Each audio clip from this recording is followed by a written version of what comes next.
entry grammar တွေထဲမှာမထင်လို့ရောနှောနေတဲ့ grammar patterns တခုကိုဒီ video လေးထဲမှာမျှဝေပေးသွားပါမယ်ဆိုတော့ဒီ grammar patterns လေးတွေကကြတော့ဝါကဲကနိုင်ဝါကဲတဲ့ဝါနိုင်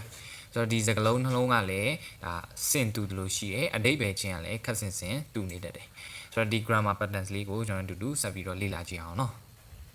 ပထမဆုံးဝါကဲကနိုင်ဆိုတဲ့ grammar လေးပါဝါကဲကနိုင်ဆိုတဲ့ grammar လေးရဲ့အဓိပ္ပာယ်လေးကကျွန်တော်တို့ဒါတရားရခိုင်နှုန်းပေါ့နော်ယုံကြည်မှုအပြည့်နဲ့ညင်းဆိုတဲ့အခါမှာတုံးတယ်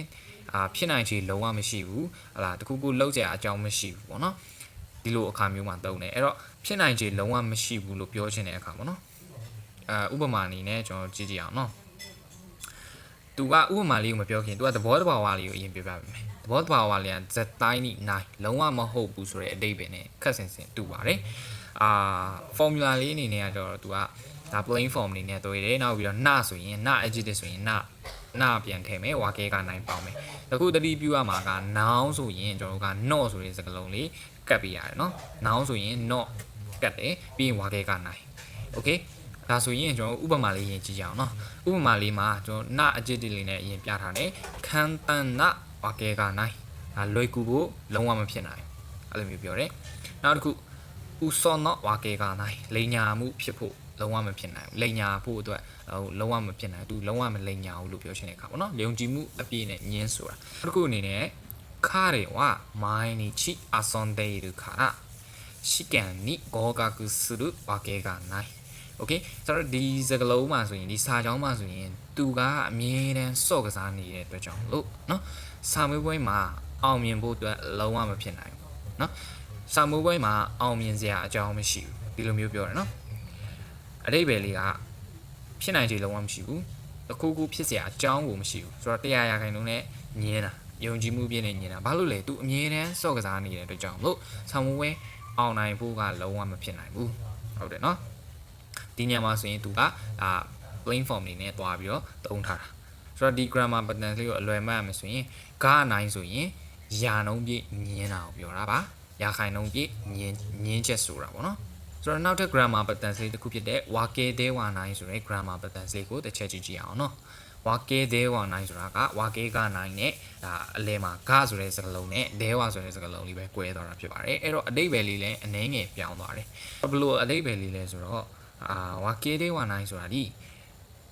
ဆိုတဲ့အဓိပ္ပာယ်တော့မဟုတ်ပါဘူးသူဒီကျွန်တော်တို့ကဒါတရားရခိုင်နှုန်းယုံကြည်မှုအပြည့်နဲ့ညင်းတာမဟုတ်တော့ဘဲနဲ့သစိတ်တစ်ပိုင်းလောက်ပဲညင်းဆိုတာဖြစ်သွားပါတယ်အဲ့တော့ဆိုတဲ့အိဗယ်တော့မဟုတ်ဘူးတာတော့မဟုတ်ဘူးเนาะသဘောတော်ဟာအနေနဲ့ it's more တူကကေးတာနိုင်ဆိုတော့အမြဲတမ်းတော့မဟုတ်ဘူးဟုတ်လားအမြဲတမ်းသူမားနေတာတော့မဟုတ်ဘူးတခါတလေမှန်ကြောင်းမှန်တာတွေလည်းရှိပါတယ်အဲ့လိုမျိုးပေါ့နော် formula လေးအနေနဲ့တခုတတိပြရမှာကနဆိုရင်လည်းန adjective ပြန်ထည့်ပါတယ် there are ဆိုတာလည်းတခါတလေမှာသုံးပါတယ် noun ဆိုရင် notဝါကဲတဲ့ဝါနိုင်ခုနနဲ့ပုံစံတူတယ်ဒီညမှာ there are ဆိုတာထည့်ထားတယ်ဒါပေမဲ့ there are ဆိုတာဒီဒါလိုအပ်တဲ့အချိန်မှာပဲသုံးတာပေါ့နော်အမြဲတမ်းထည့်ကြမလို့ပေါ့နော်နအစား there are ထည့်လဲရတယ်လို့ပြောချင်တဲ့တဘောပါအဲ့တော့ဥပမာလေးကြည့်ကြည့်မယ်ခီရိုင်နဝါကဲတဲ့ဝါနိုင်သူမုန်းတာတော့မဟုတ်ပါဘူးဟုတ်လားသူကငါတဘောတော့မကြဘူးဒါပေမဲ့မုန်းတာရဲ့လည်းမဟုတ်ဘူးအဲ့လိုမျိုးပြောချင်တာပေါ့နော်သူကတရားခိုင်တော့မုန်းနေတာမျိုးမဟုတ်ဘူးဆိုတော့နောက်တစ်ခုကကျတော့ဒိုကူရှင်တော့ဝါကဲတဲ့ဝါနိုင်လူပြိုလူလွတ်ဖြစ်နေတာတော့မဟုတ်ပါဘူးညီစားရှိရင်ရှိမယ်အိမ်ထောင်ရှိရင်ရှိမယ်ဒီလိုမျိုးပေါ့နော်လူတရားခိုင်တော့လူပြိုလူလွတ်ဖြစ်နေတာမဟုတ်ဘူးအဲ့လိုတရားခိုင်တော့မဟုတ်ဘူးတစ်စိတ်တစ်ပိုင်းလောက်ပဲညင်းဆိုတဲ့အခါမှာဒီရဲ့ grammar patterns လေးသုံးပါတယ်နောက်တစ်ခုကနီဟွန်ရီယိုရီကနော်ခီရိုင်းနာဝါကဲတဲ့ဝါနိုင်ကဂျပန်စားစာကိုနော်မုန်းတာမကြိုက်တာတော့လုံးဝမဟုတ်ပြီမဲ့မိုင်းနီချီတာဘေတာကူနာအမြဲတမ်းတော့မစားချင်ပါဘူးတဲ့ဒီလားဆိုတော့ဒီစာကြောင်းမှာဆိုရင် तू ကတရားခိုင်တော့လုံးဝမကြိုက်ဘူးလို့ညင်းဆိုတာမဟုတ်ပါဘူး तू ဒီတစ်စိတ်တစ်ပိုင်းပဲညင်းတာပေါ့နော်အမြဲတမ်းဟုတ်လားမစားနိုင်မစားချင်ဘူးပေါ့နော်